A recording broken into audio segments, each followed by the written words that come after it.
Let's talk about the benefits of natural regeneration versus intentional replanting. If you have a cutover land, you might be coming to the decision of, do we replant, how do we replant, and what do we plant? Or do we just allow things to come up naturally? Because reality is trees are going to grow eventually, and that is quote unquote free money. So let's talk about the realities of it. Is natural regeneration really the better bet for you?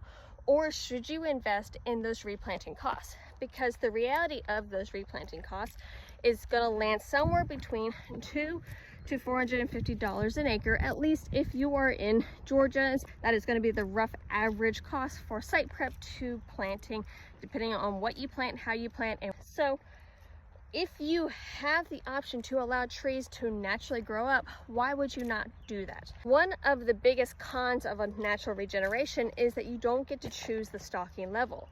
In some places you might have a lot, but then other places you might have really sporadic trees. So you have a cluster here, and then you might not have anything for a nice little while until over there. You just don't get to choose that stalking level. And so in those initial stages, it can be a bit of a gamble, like throwing the dice.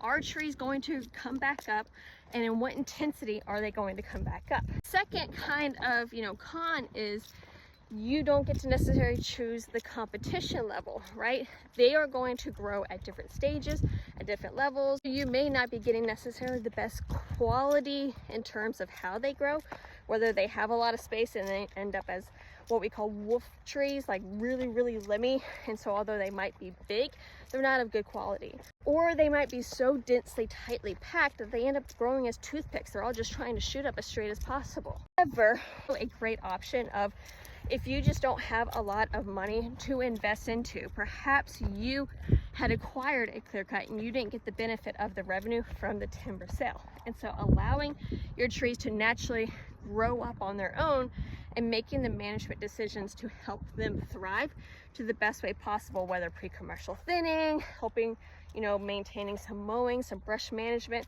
try to keep that competition down, might be a great benefit. You are accepting perhaps a lower quality or lower volume, but you don't have all of that ROI investment in there up front.